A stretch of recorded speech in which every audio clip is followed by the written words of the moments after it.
Finally, without further ado, I would like to welcome to the stage Tony Sutton, Jazz Thompson-Tintor, Dawn Spears, and Cassius Spears. Thank you so much, and I will hand it over to each of you to give a quick introduction. Thank you. Hello. Oh, and then I'm going to mess up the introductions part because I want to start with doing some thank yous. We'll do some intros and talk about our work as well, and then kind of like I'll help us flow through our conversation. So it'll be kind of a nice low-key way to end the day, but I always think it's good to say thank you to the organizers because this takes a lot of work to get all of you here. So thank you for that. Also, thanks for the panelists. They are so much busier than I am. Don and Cassius, coming all the way up here. They're in the middle of a growing season. I saw Jazz in the elevator at the hotel in the morning, and she was running to get more food because they sold out yesterday and they had to do more stuff today.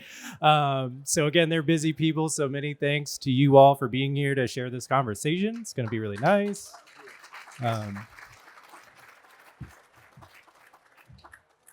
And lastly, I wanted to say thanks to this place too, because this place is very unique. The place is called Monaskadig, which is the clam gathering place.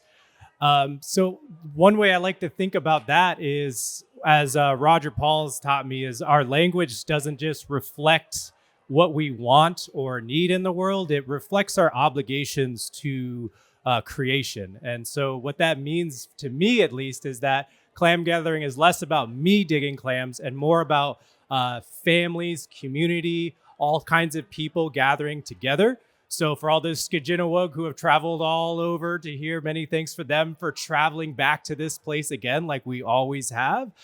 Thanks to all of our other Indigenous friends who are coming here too, and our non-Indigenous friends who are gathering in Monaskadig again. Just feels really great to be here.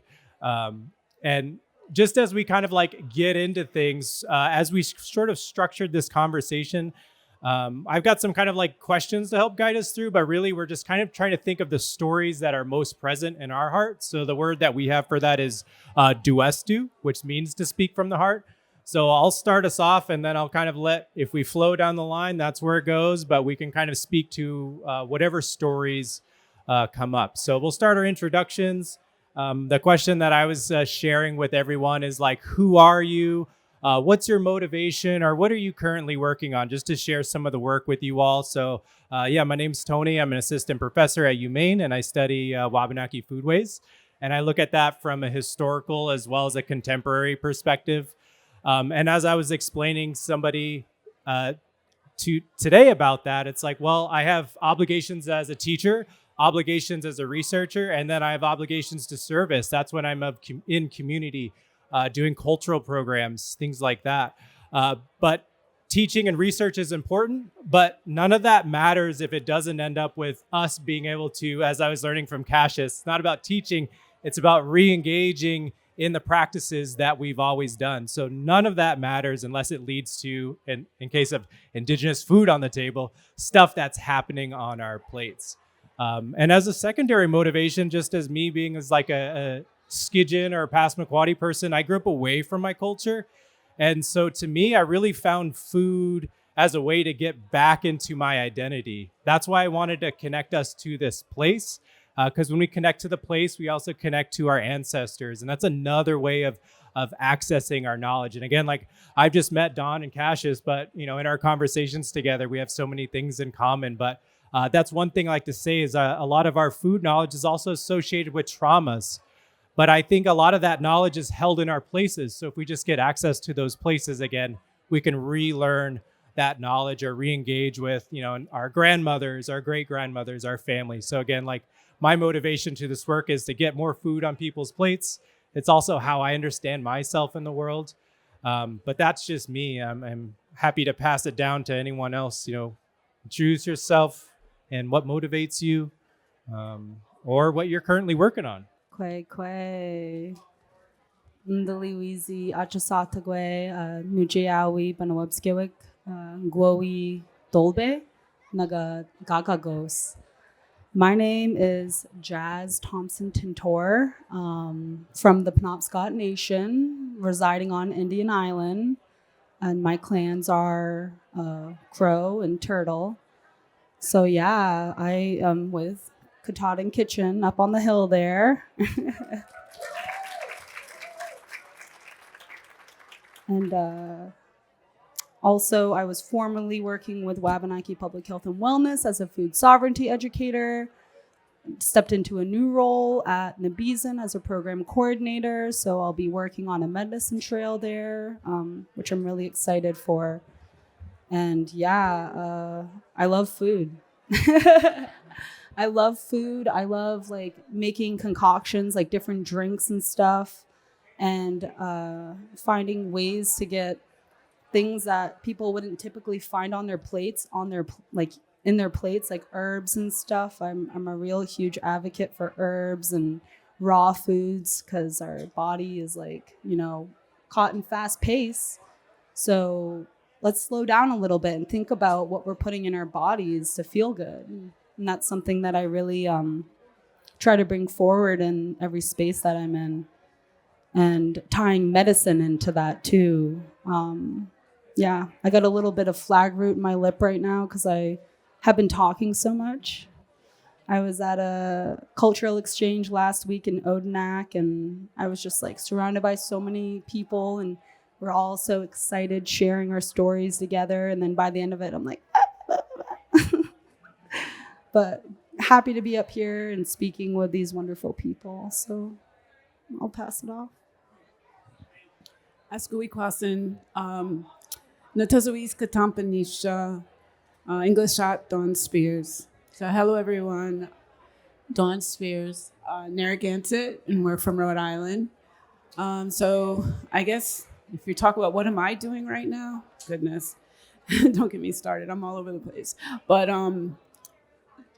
we are food producers, so on a daily, we're out on our farm and just tending to the many crops that we specialize in. And so right now, this time of year, we've got everything in the ground, and now we're just waiting for it to come in. And ironically, right before I left, I had a ton of squash come in, so I actually have some in the back of my truck to share before I go.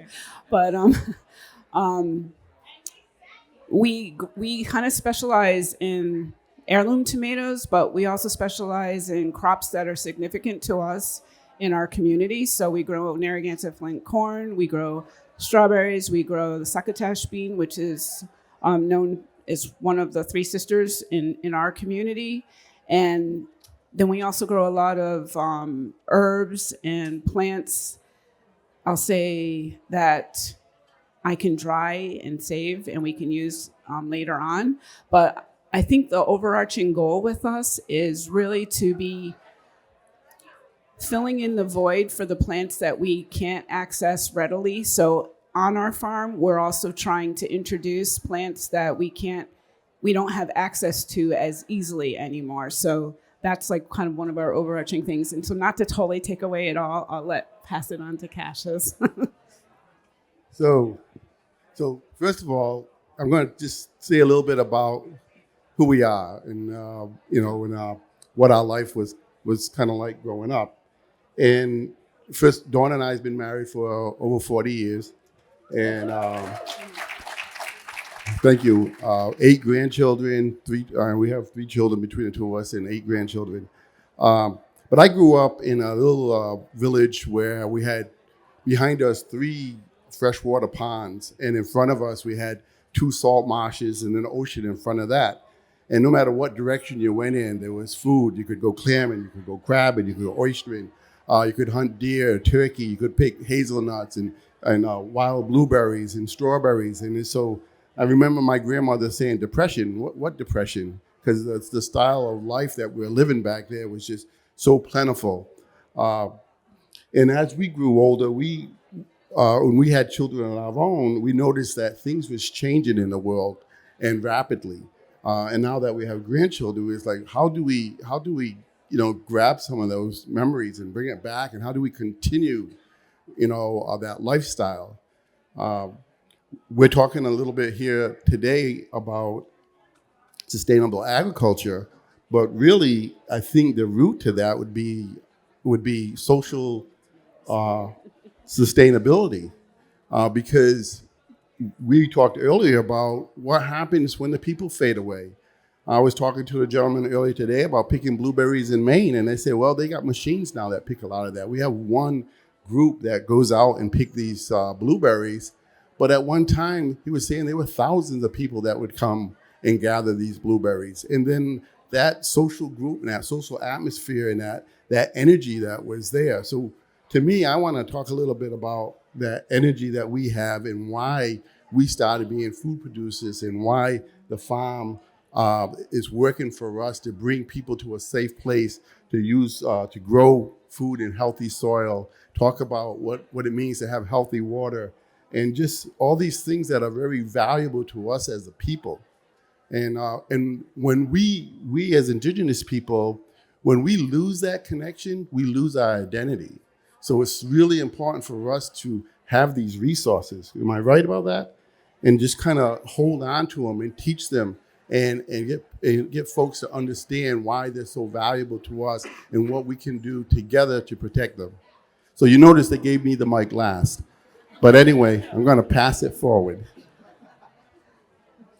Yeah, thank you. And as I was watching the pictures go through, and Dawn was talking about when the pictures would come up and when usually she would draw upon them. But as you were talking about the beans came up. And sometimes things have a way of finding themselves to you. I mean, we can't control the pictures, but I hear so many stories where people say that sometimes the plants seek you out, or the food or the medicine seeks you out.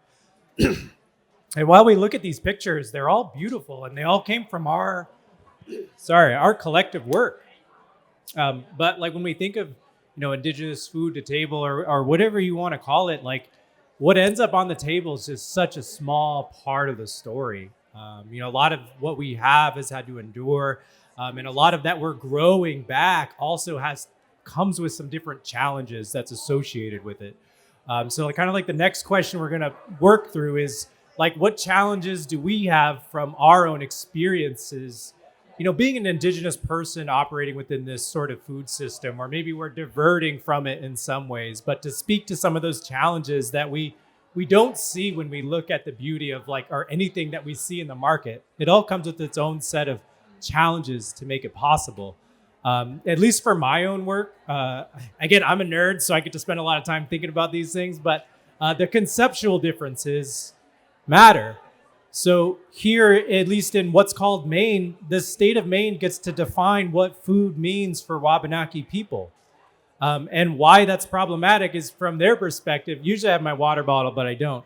If I caught this fish with my bare hands, I have one over here. They're all over. I caught this fish with my bare hands and I put it on the table. That's the state's defined view of sustenance. The moment I sell that, it's something else, and I can be called a poacher if I'm not doing it according to their parameters. It negates so many of the things that are important to our food, like at a minimum that it's about community and sharing that food with others, but that's their view. So that view gets taken and enacted through a course of different sort of policies that, again, our food systems have to sort of work through. As one example of that, I guess being in Monaskadig, I was thinking about clams a lot. So in Maine, to access the clam fishery, these are rights that we never gave up. It's a land-centric fishery. That means you have to be a coastal land-holding entity to access the fishery. How it works in Maine, there's 3,600 miles of coastline, and it's a fraction of 1% is held by Wabanaki people. That's the place where we can legally dig clams. Here in Monaskadig, I'm considered a non-resident. And if I don't get their license, again, I'm poaching and I can get a ticket for that. So again, to do the work that we do in the present is figuring out what these policies are. Where can I find this relation or this species so that I can actually do an activity where the youth are reconnecting through that? Again, not all those stories get captured in these pictures, but each one of those pictures probably comes with a story. Again, they're beautiful, but there's challenges associated with that. So we'll keep talking a little bit more about how each of these panelists interpret that, and then we'll come back to some healing afterwards. Yeah, challenges. I think of when I was first kind of around food and thinking of it, I was working in a diner. And so, I was a server, so I'm going and I'm dumping these plates that have they only took 2 bites or 3 bites from it, and I'm just throwing it away. And I'm like, man, this just doesn't sit right with me, throwing all this food away. There's something to it. And I kept I guess you'd say I disassociate at one point where I'm like, okay, well, it's just how we do it. We just throw all this food away, food waste. And then on going forward in my travel, Juniper Ridge, it's a huge mass landfill that's right up from our reservation. And it is a mega dump.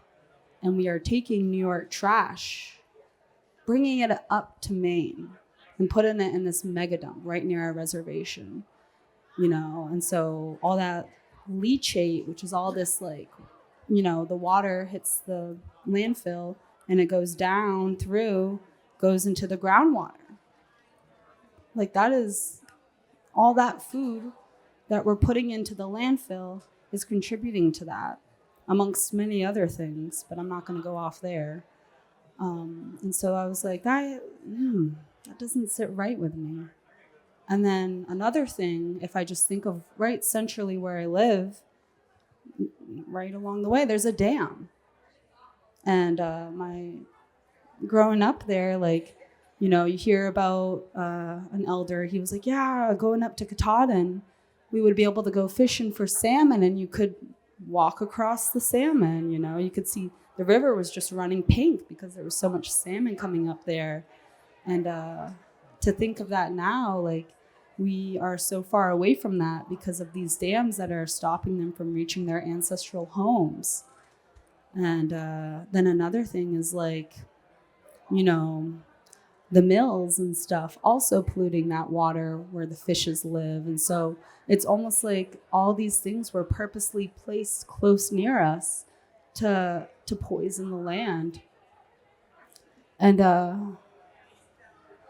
I just think of the water, and I think of the soil, and I think of the health of them. And I find that a huge challenge because of the society that we live in these days is so fast paced. And how can we slow ourselves down and think about what we do intentionally? Think about I'm handing this down to not just my daughter, I'm handing it down to her daughter, and so forth. And I just want to leave it clean for them. I just want to pass down some clean water to my daughter where she can go and play in the river without having to worry about PFAS and all these things. And then thinking about how that fast-paced society just keeps us from not being able to process things within our environment. So how can we slow down? How can we slow down and really think about how all of this is connected with each other? And yeah. I'll go. Yeah, I like talking. So, it's, challenges. I mean, how much time do you have? I want to say, again, my life, as my childhood, no matter what direction I walked in, I was running into my aunties or my uncles, and every yard that I walked in, I was learning a lesson.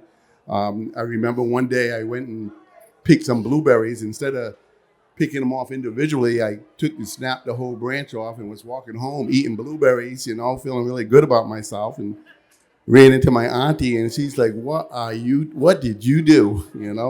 I'm sitting there, what's going on? And she was like, she started giving me a lesson about the plant, and that is living, and it's supplying us with this food, and you just rip that branch off like ripping an arm off just so make it convenient for you. Man, she laid into me so heavy I never broke another branch since. But and that's just what we did and how we taught each other, how they taught us as kids. We was raised kind of by the community. But going down to the ponds, like I mentioned earlier, and fishing and gathering quahogs, it gets tougher and tougher every year. I bring my children down there and I said, look around this pond.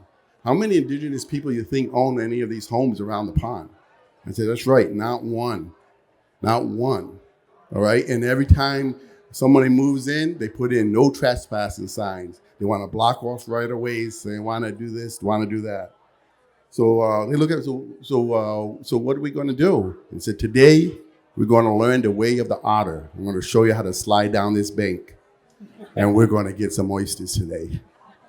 So, but that's not the right way. That's not the right way. We have to be a voice. We have to, stay together. We have to kind of speak as one and teach and talk about why these resources are so important.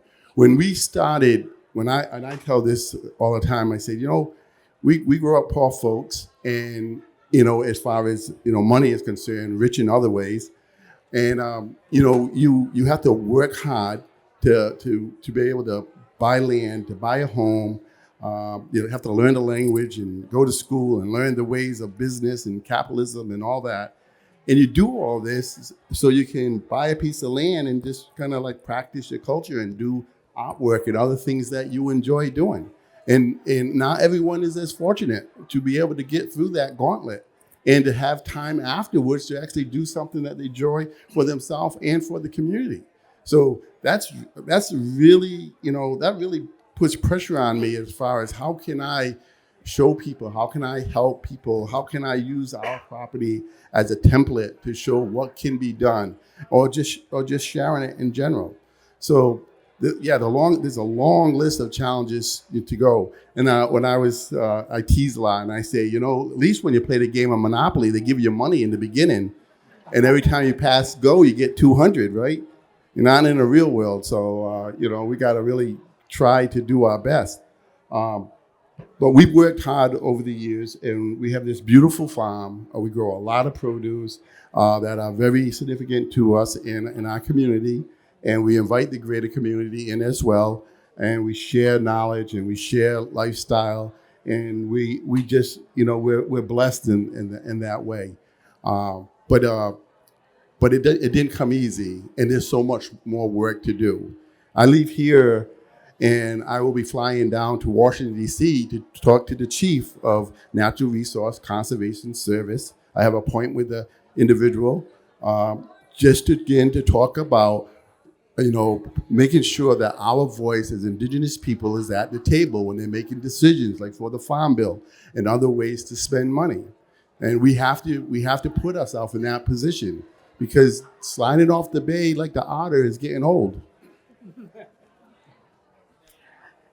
So I was actually going to mention access too, because what I share with people all the time is, for us, who we are Narragansetts. Narragansetts are people from the small point of land. To me, the best description would be that in order for us to be who we are, we need to eat the food that comes from this land that we're from. We're part of that land, and to maintain us and sustain us, I'll say physically, mentally, culturally, spiritually, all of those, is we need to be able to eat the food that comes from the space that we're from. And so having these areas that, waterways, we can't get to them anymore. I mean, we drive down to a friend's house and somebody actually took their yard and closed what was a natural, access way, right away. Yeah. They just made their yard and they planted grass and they closed it off. And, that was one way that we used to get into the pond to go clamming, go oyster, whatever time of year it is, that was our access. And we keep seeing those accesses being closed off more and more, and that's problematic. And the other thing is, the food. So, like to try to get ramps at a certain time of year, we actually have to travel a little bit because we know where they grow, but we're sneaking in. Why do we have to do that? That should not be the way. We should have access to the foods that feed us. That really is. And then one last thing. it also, when I was thinking of what challenges we have, well, I just keep thinking about the reason why, my husband started Narragansett Food Sovereignty Initiative was really because we were looking at, what I was talking about, food and eating our food that, we know to be our traditional foods, but we also just need to eat healthy. And we have to stop just buying what's in the grocery store. We need to know and eat foods that are seasonal and not stop eating these things that we don't know where they came from. We shouldn't be eating strawberries in December because where did that strawberry come from? So just to remind us about what we're eating and know where it comes from. And so when he was starting the Narragansett Food Sovereignty Initiative, and then we started growing our own food, the intent was to be sharing and reminding, as he said, with our community, but also for our grandchildren, because all of a sudden here we were grandparents and we have now a new responsibility.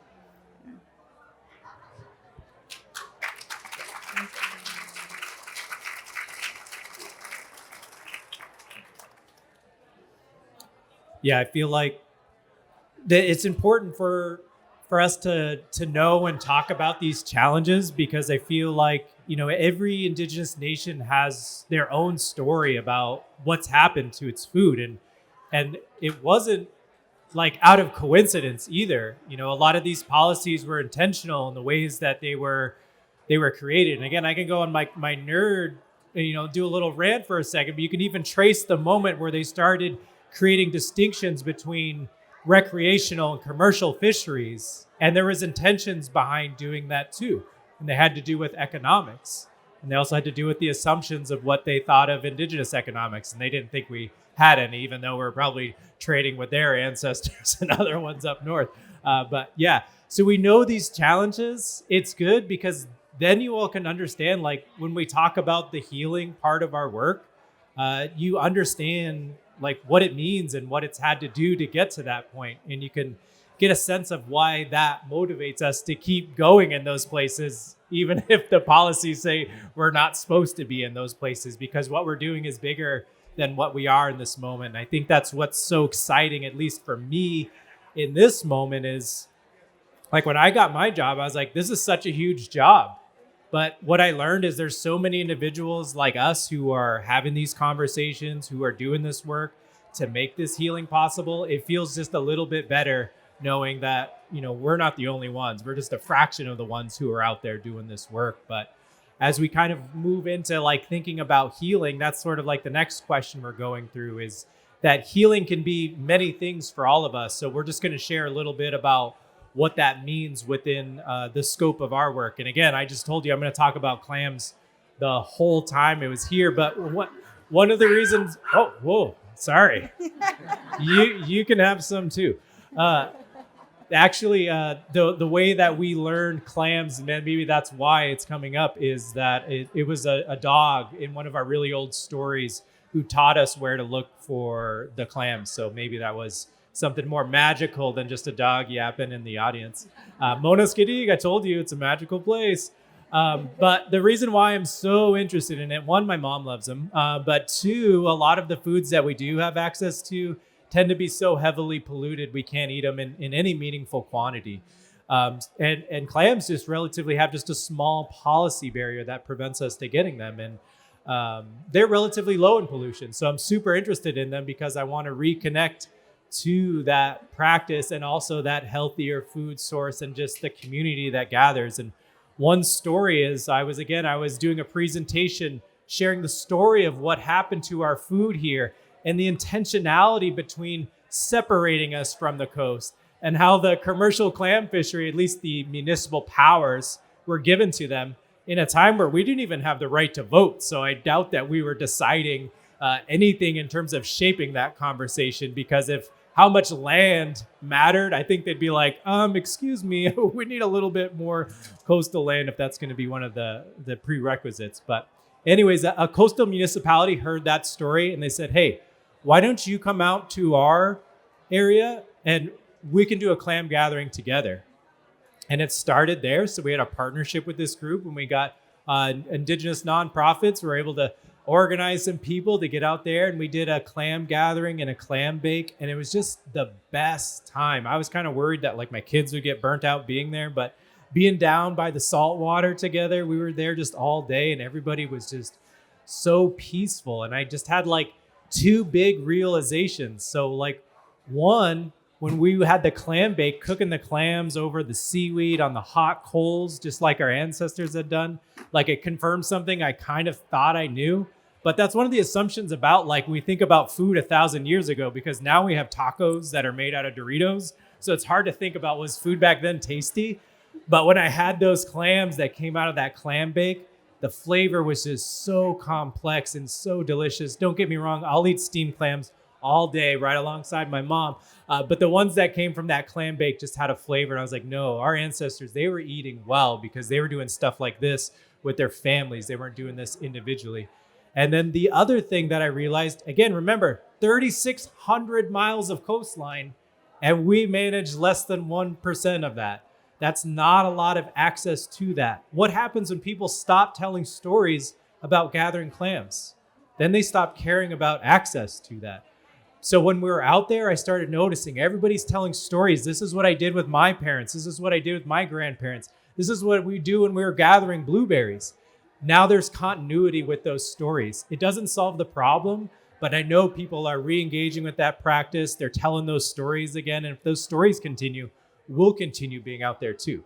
So that's just what healing looks like for me, but happy to hear what it looks like for any one of you.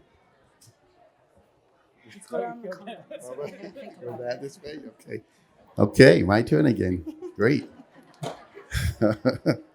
So, so it's funny because I had a vision of showing up for work one day and saying, yeah, this is my grandma, my uncle, some of my kids, and behind me, what is it that you want me to do?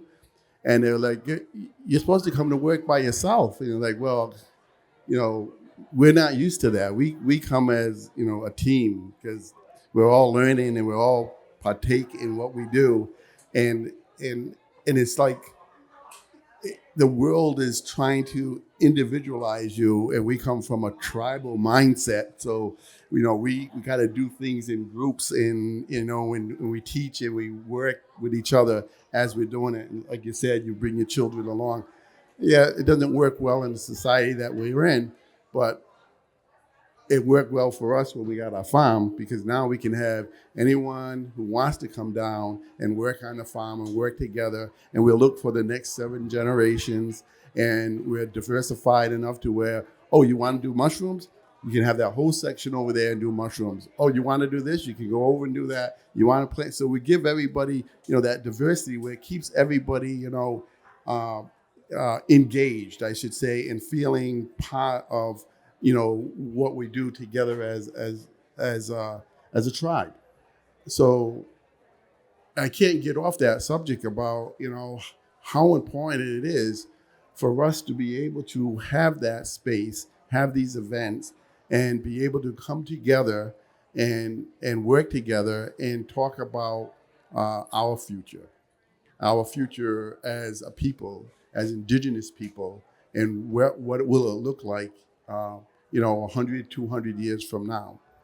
So healing to me is this developing that space to be able to talk about that, and having people in different organizations actually help us create those spaces, because it's so important to us to have those spaces and to be able to talk among one another. We didn't have a problem driving, 10 hours? All the way up here just to meet you good people and talk to you about this, all right?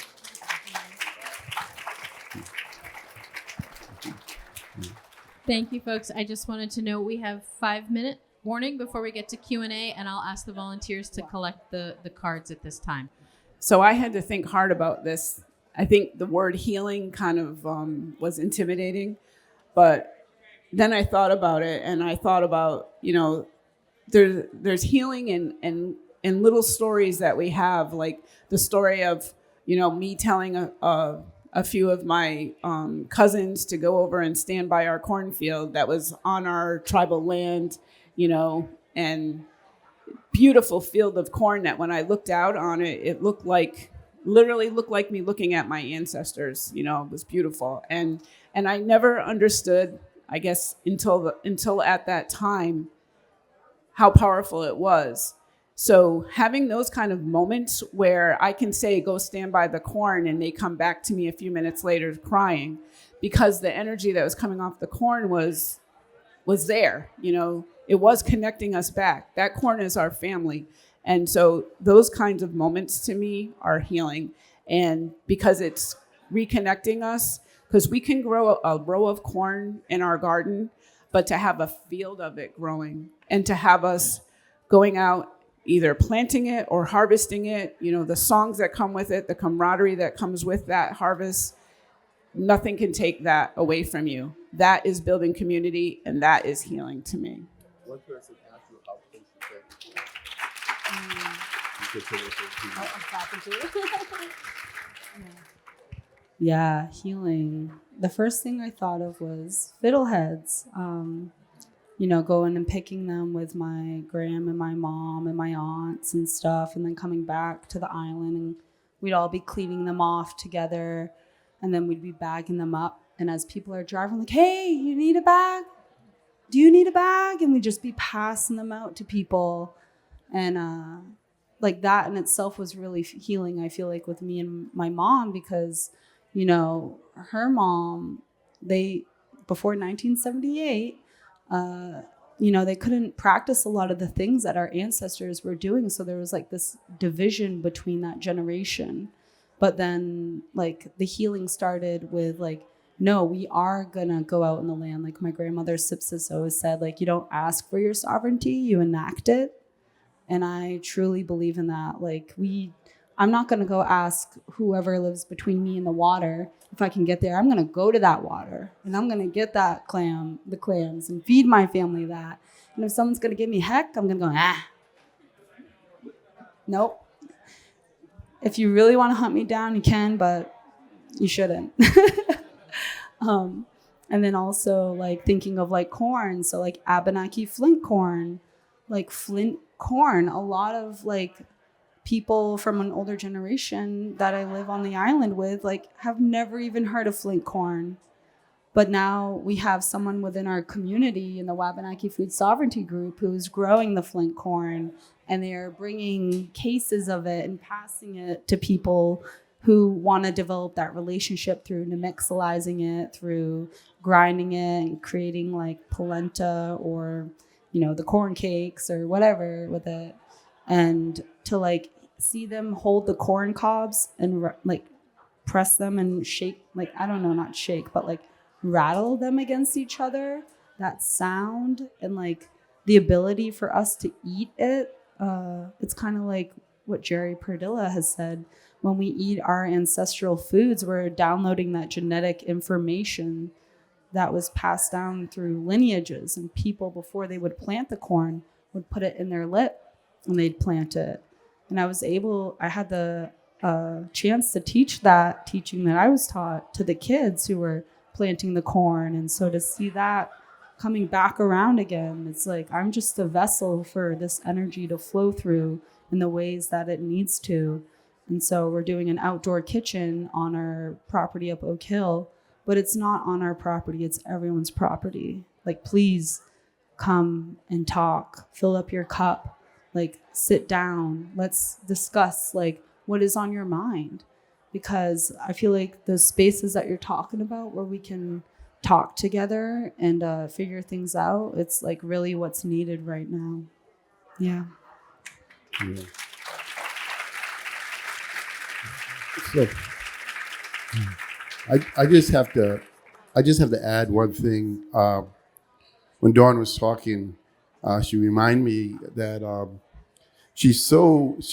watching her with the seeds and then the baby plants, and the way she talks to them and she nourishes them and she prepares them for going outside by hardening them, and all the different things that she does with her plants, just to, she treats them truly like a sister, raising them from the seed all the way up. And I have folks stop by and they ask a lot of questions, and they like, Dawn, how close do you plant your corn? And so she'd say something like, well, we plant them so they hold hands, so they're touching each other. So when the wind blows, they can hold each other up. And then she said, well, what do you do with all this corn? Well, then she holds the ear up sideways, and she says, I take it and divide it into threes. She said, the first third, if I grab it with my wrist, is seeds that I save for the next generation. Then the middle section, she says, I give that to the animals, all the raccoons and deers and stuff that come out and feed off the land. And the third section is for us. So our style and technique of working with the land and working with the environment and being so inclusive and holistic and having a holistic view of all that's included in why it works and why it's so sacred and so balanced. It's hard to explain in just a short period of time. But I always say, if you really want to know, you have to come live with us for a while, because things we take for granted, you'll see and say, oh, wow, that's kind of cool. I just wanted to share that with you, but thank you.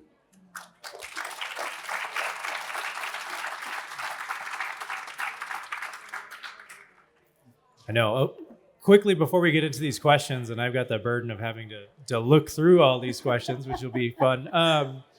But one thing they asked us when we were talking like a month ago or so, like, what's the thing that we're asking the audience to do? And just to kind of summarize that is like, the way I describe it is, we're obviously talking about how colonial structures have impacted us, but one way that's impacted all of us is that we've been separated through that process too. And as a result of that, like, we don't know much about each other. And so I never understate like how powerful, like, spending some time and learning about some of these things, whether they're related, if you're from this area or wherever, like related to what is that colonial story of that land. So that way, when you see that healing, you're like, wow, like they did some amazing things there.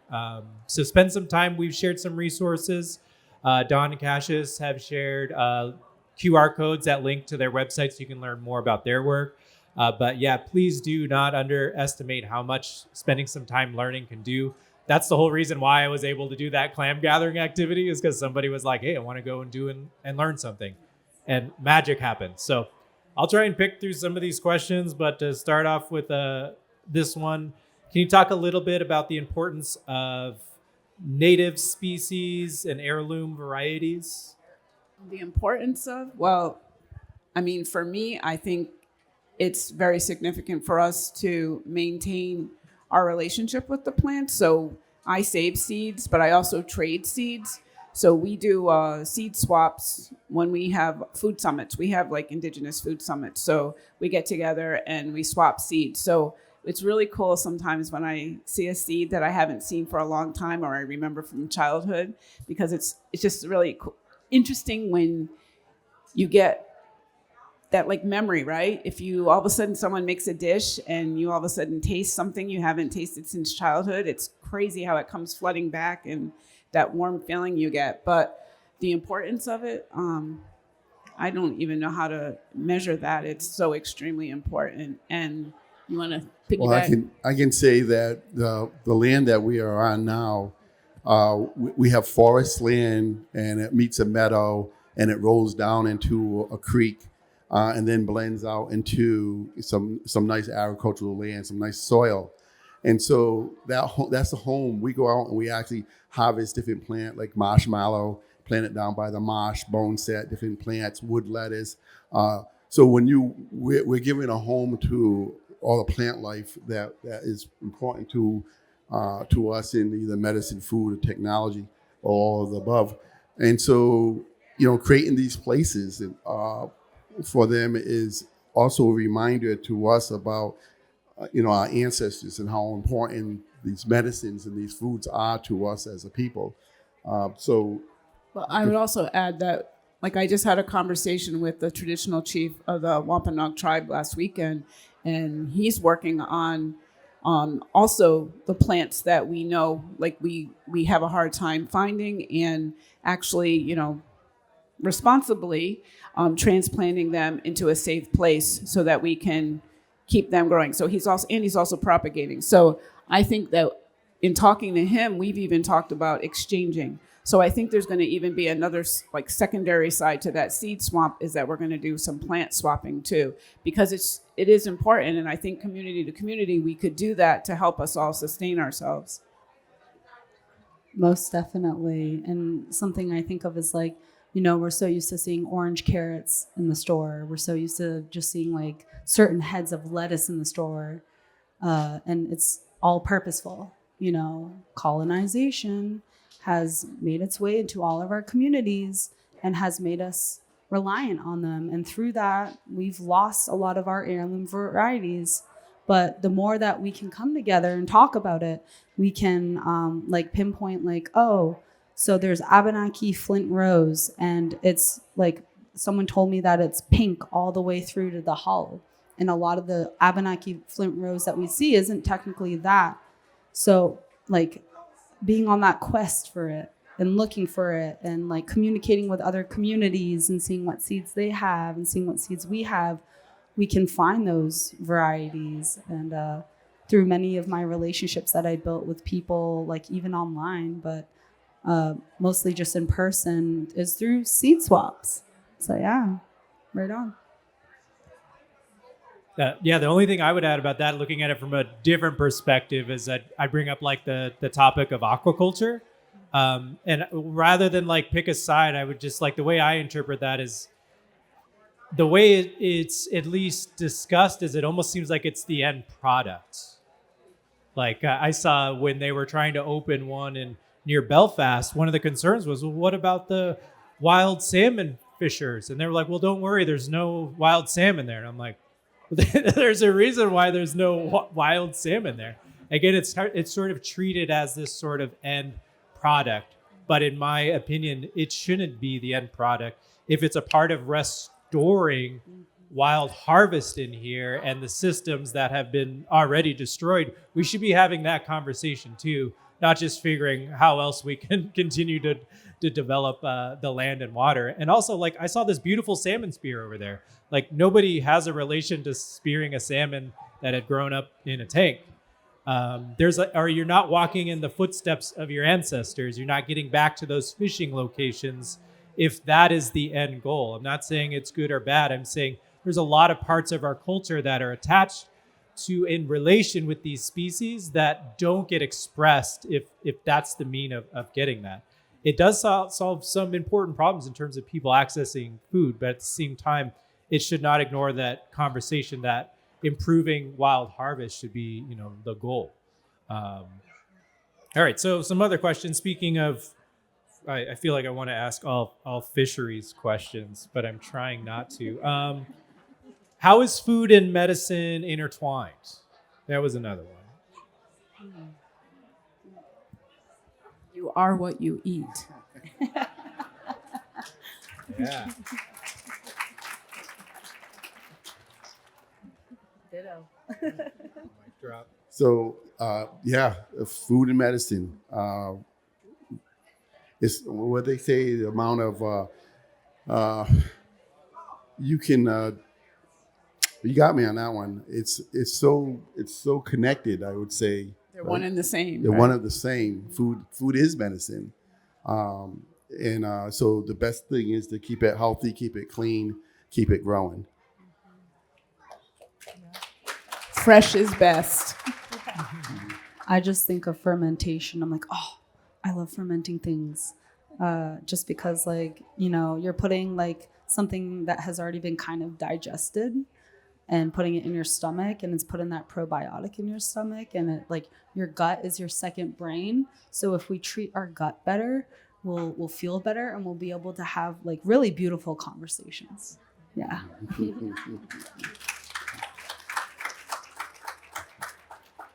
I guess we've got one more minute left.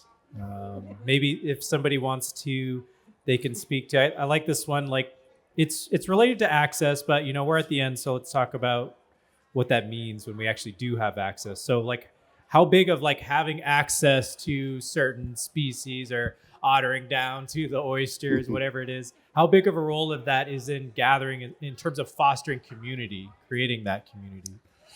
Well, I can quickly say that integrator plants like to say the shad bush.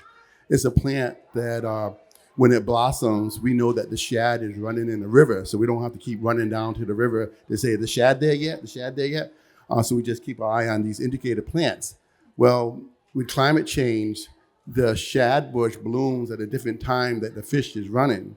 So you have thousands of years of oral history and stories that go with the shad in the shad bush, the indicator bush, that are now kaput.